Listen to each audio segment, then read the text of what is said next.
Why is a person's first kiss so memorable, so important, and such a defining part of a person's journey? In this radio documentary, we're going to explore the sensation, mystery and vulnerability that is the first kiss, and the effect it has upon a person, the world today and throughout history. Through a walk through history, interviews with people recalling their first kiss, to an appraisal by a leading academic and some gentle observations from a best-selling romantic novelist, we will explore the wonder that is known as the first kiss. Throughout history, there are numerous references to kissing. Anthropologists believe that in primitive times, mothers feeding their babies used to first chew the food, so it would be softer, and then through an act much like kissing, feed their children mouth to mouth. In the Bible, there are 46 references to kissing. In Jerusalem and Mecca, some of the holiest sites, for example the Western Wall, are defined as by being kissed as much as the prayers offered. In Mecca, the black stone has been worn thin by the constant kissing by pilgrims and has to be held together by a silver band. In 1649, an English observer could write that the kiss was used in salutation, validation, reconciliation. This program is simply to tell the tale, tapestry and wonder of the first kiss. Okay, I was 15, I was at a party and I had been spotting this lad for weeks, and I knew there was something there, and there was a little bit of excitement when he walked into the room.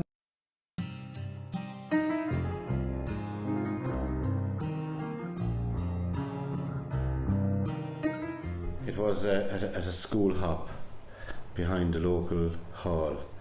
It was after 3 o'clock on a Sunday afternoon. She'd long black boots, a yellow dress, best friend of my sister.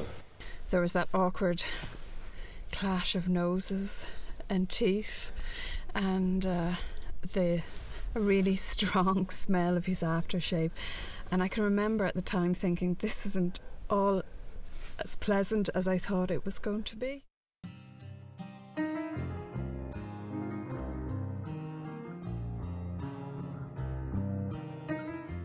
The sick tummy feeling just at the start, and then the sick tummy feeling through it because it wasn't like what I thought it was going to be. But you know, that butterfly feeling and the anticipation.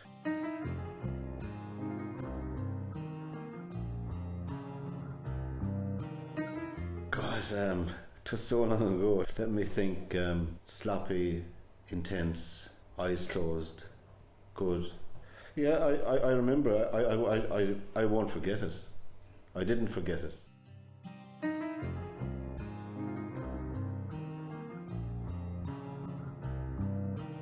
Don't flatter yourself. I'm not a married man. Well, I won't kiss you for it either. Open your eyes and look at me. No, I don't think I will kiss you. Although you need kissing badly. That's what's wrong with you. You should be kissed and often, and by someone who knows how. Oh, and I suppose you think you're the proper person. I might be, if the right moment ever came. History is filled with romance, or one might say romance has influenced history as much as war, disease, and of course all romances begin with that first kiss, often stolen or stumbled upon by the heroes and heroines of the event. History is filled with stories of the transforming power of the first kiss. From the treachery of Lancelot and Guinevere, the Irish saga of Dermott and Grania, the passion of Romeo and Juliet, the kiss of treason between Judas and Jesus, to the power and majesty it has in our lives today. My name is Roisin Meany, and for the past 9 years or so I've been writing romantic fiction. As the genre suggests, the first kiss would be quite significant in my writing. Well, every kiss really, but the first one would be very important. I think the first kiss changes the essence of a relationship. It has to. It goes from platonic to romantic, just like that. Another thing I think about the first kiss is that it transcends time, or the way we think about it, the way it's portrayed, because it's always going to be tentative and exciting and the great unknown, leap of faith kind of thing. So I think no matter what writer is writing about a first kiss, he or she is going to approach it essentially the same way. My real first kiss was nothing to write home about. In fact, it was very forgettable, although I do remember it. I suspect it was his first kiss as well, because neither of us had a clue how it was done. And the impossibly romantic notion of a first kiss that we had both probably got from Hollywood didn't help matters. I suppose we both wanted it to be this wonderfully romantic occasion, and sadly it wasn't. So maybe as a compensation for that, all my first kisses are usually quite nice affairs in the books. I mean, I generally don't plot the first kiss. I like to feel that it just happens. My characters often take over while I'm writing a book, and I'm happy to let them take over and just do what comes naturally. So be it a first kiss or a first thump, it's usually up to the characters. The people are voyeurs, secretly or otherwise, and we like to eavesdrop, be it by reading or by observing other people's intimacies. So I think a kiss is no exception to this. I think a first kiss never loses its magic. Even if you've had lots of first kisses, i.e., with lots of partners, I think there's still that sense of, gosh, what's going to happen here when you are approaching the first kiss.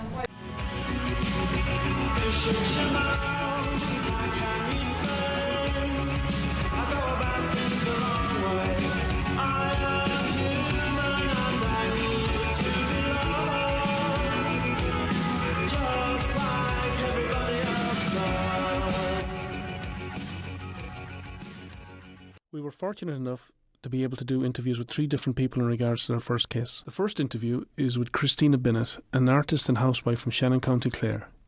Her teenage years were like many teenagers in Ireland in the 1980s, a time of new wave bands, suspect haircuts, and a flirt with that teenage phenomenon known as the tribe.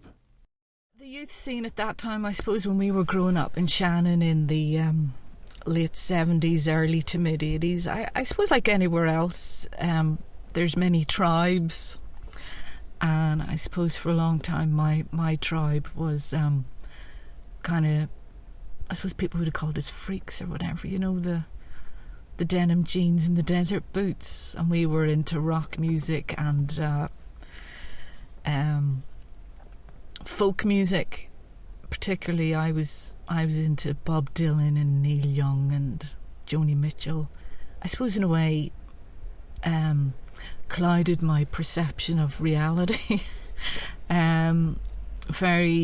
Romance was was put on a pedestal in some ways. My first kiss, I can remember my first kind of proper kiss. Well, it wasn't really a proper kiss, but I suppose it was an attempt at a proper boyfriend-girlfriend kiss. Yeah, I can remember that. It was horrific. Can you give us the background to it? I suppose I was in first year in secondary school, and there was a boy, I think he was actually in second year, but there was a lot of flirting went on, and messing and chasing and pushing, that kind of way that you flirt when you're that age, hitting people and laughing. So there was a boy, and I guess we must have liked each other, and he asked me to go with him, and I said yes, okay. So we were going with each other, and I think our first outing was to the fun fair, came to our town, and we went to that together. We went to it. I remember feeling really bored, This was what going with somebody was, just standing together. I remember I saw my other friends there. I met them at the fun fair. They were having a great crack. And I remember feeling jealous of them and wishing that I had just come to the fun fair with them instead. Anyway, that was it. He eventually walked me home. He left me off a good bit back from where I lived. We lived in a housing estate, so he left me off at one end of it. I probably wouldn't let him bring me any closer in case I was spotted. And just as I was saying cheerio to him, he must have caught me in some kind of kiss and stuck his tongue in my mouth. And it was just absolutely revolting. I remember being completely grossed out by it. And it must have lasted maybe 5 seconds. It was interminable for me. It just seemed to go on for hours. We broke off from the kiss, and I thought I was going to throw up. But the poor fella, God love him, he looked pretty pleased with himself anyway, So, so that was my first kiss. Well, were you disappointed or were you surprised by it? Or I don't think I thought too much. I don't think I'd given it too much consideration. I think it kind of caught me off guard, you know. I mean, I think when he went to kiss me, I was expecting like a little peck or whatever, you know. Did it change any of your notions? Where was romance killed by that kiss? Yeah, I think it was. I broke it off with him the next day at school. Well, I can remember the first kiss with the person that was then to become my husband, and that was a very romantic kiss, but it was a funny situation too, and there had been I think there was a lot of anticipation built up to that kiss. It's one of those relationships that started off as a friendship. As I say, yeah, there was a lot of anticipation and wondering if this was meant to be between us. I think privately, but eventually strolling home one night with the I suppose with the benefit of alcohol, we kissed, and yeah, that was very romantic, and that was love then straight away. Women have sex for romance, and men have romance for sex. The second interview is with Mike Fane, an actor and playwright from Limerick City. Mike is best known as a playwright with his play Pigtown, which was a hit in the late 1990s. And today he works primarily as a scriptwriter for television shows such as Killinascully and Matty, to name a few. Mike's recollection of his first romantic endeavour, especially since he's a writer, is surprisingly sketchy. I can't remember when it was, so it mustn't have been that exciting. I can't remember what would have been the very first kiss. I don't know why. As an adult, I honestly can't remember. Do you remember the first exciting kiss?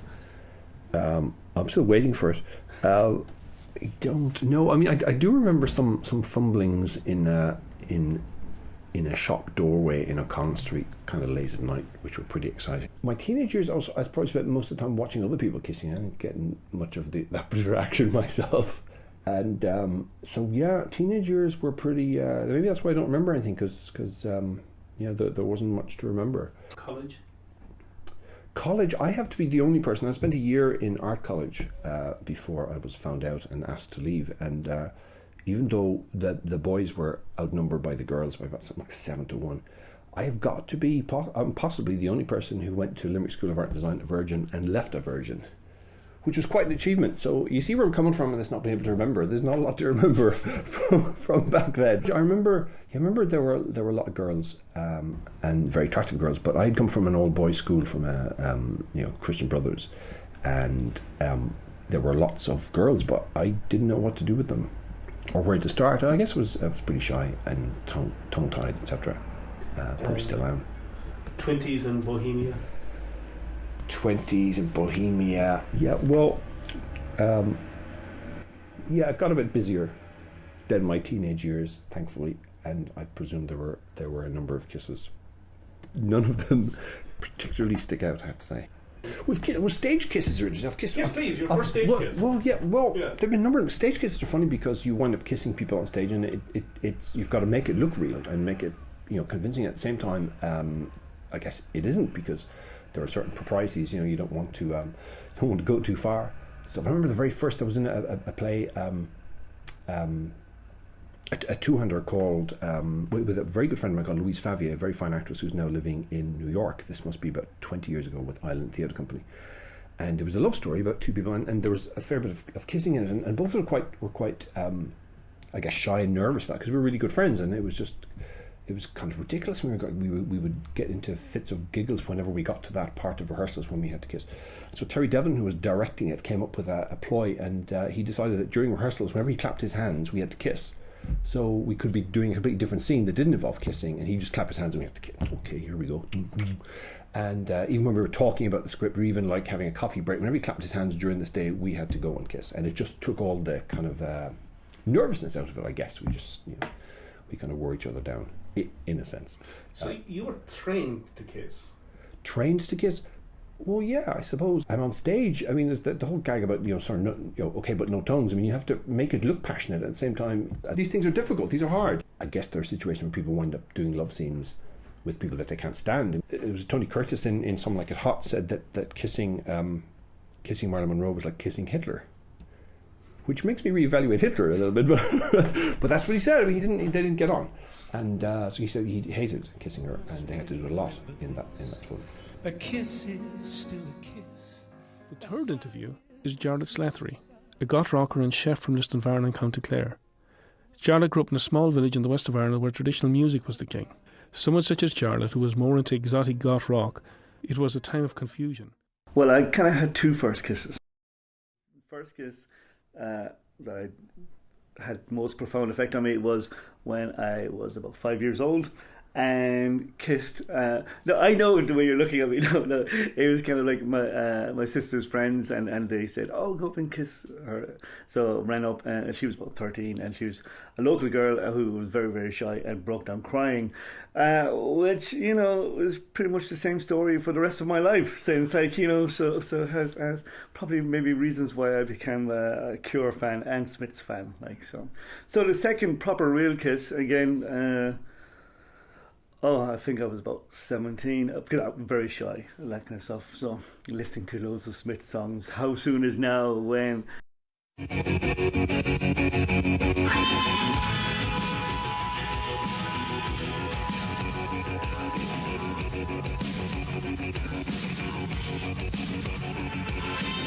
It was horrible. I mean, just the build up to it, because it was. School tours used to come to the hotels, and it was like the local guys would go up and we'd meet them. They'd be from Donegal, Northern Ireland, kind of stuff. And you'd meet someone and you go, oh. So all the other guys were always getting off with the girls and whatever, and I'm the shy guy, whatever.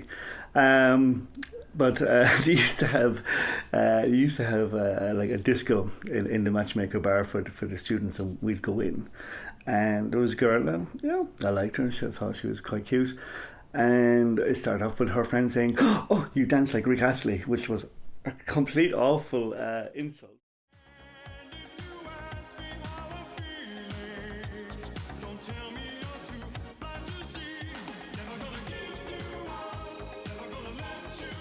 So anyway, we were talking, and she was like, "Oh, my friend likes you." And I said, "Oh, I like her too." So it was like, God, how do I even talk to? So we're trying to talk, and sweaty clams, the whole kind of thing. So it was kind of, I didn't want to go kissing her in front of everybody else.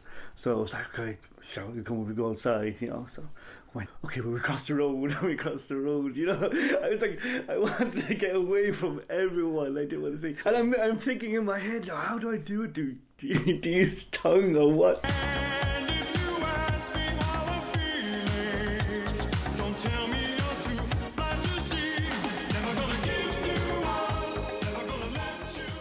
I know this is terrible, but no, I planted the kiss anyway, and it was fine. It was there for a few minutes, and then she was like, "Okay, this is a joke. I have to go." And that was it. I think she kind of panicked the fact that some strange local guy brought her across the road, kind of things. But I don't know. It was all about confidence.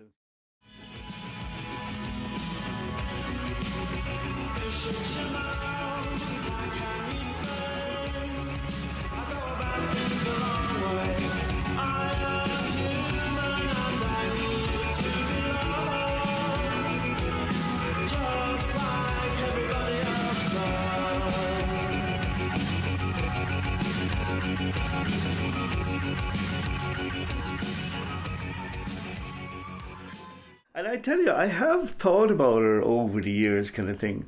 I did write a letter to her, like a pen pal kind of thing, which only lasted once, which was my letter, which was never responded to. When I kissed her for the first time,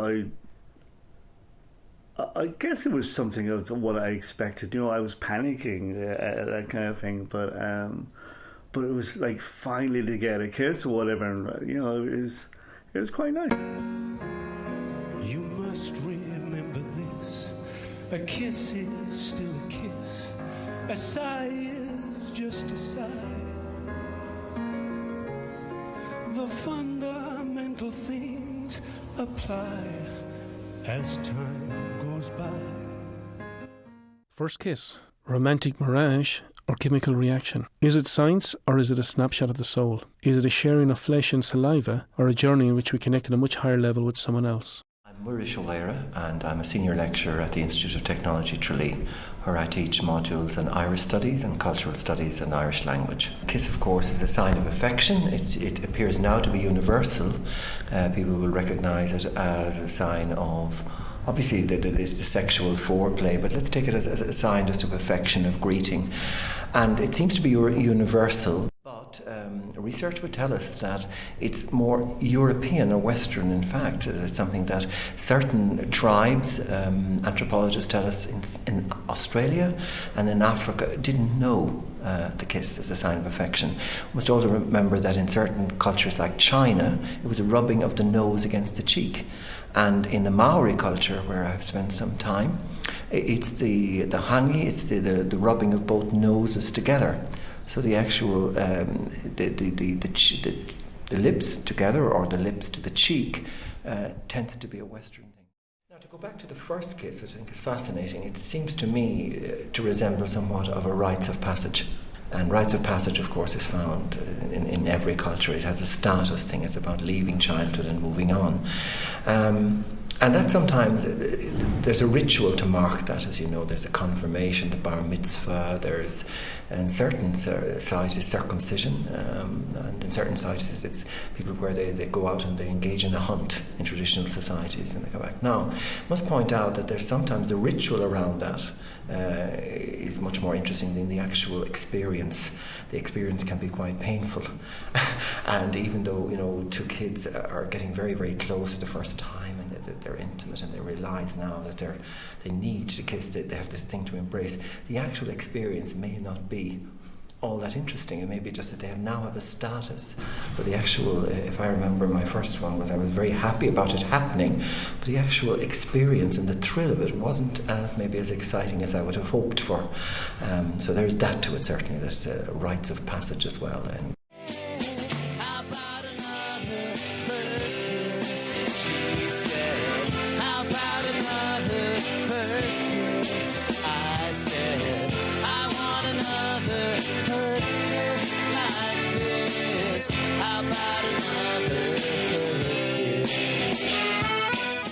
And what have we learned in this documentary, The First Kiss? That it is a rite of passage, that it originated in the West, that it has a fascination both for men and women, and as the participants tell us, it still resonates.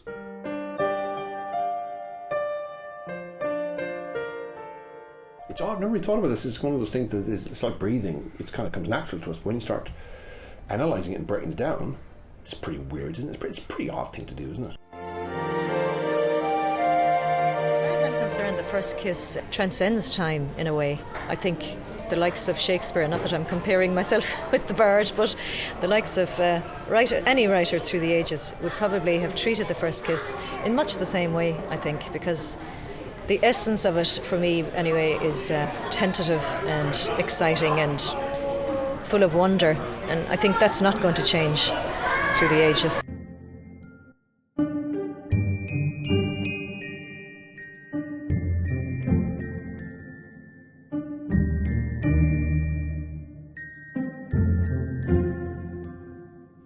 When I kissed her for the first time, I guess it was something of what I expected. I was panicking, that kind of thing. But it was like finally to get a kiss or whatever, and it was quite nice. Like, yeah, there's nothing more than a lovely little kiss or what have you. When you first meet someone, and just to know that this person likes you and is attracted to you, and you're the same for them.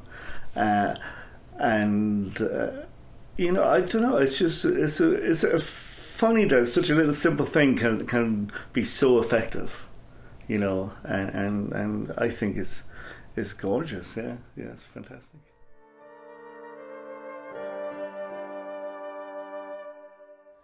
The First Kiss has been a radio documentary produced by the Tralee Institute of Technology. It has been presented, written and produced by Dermott Petty.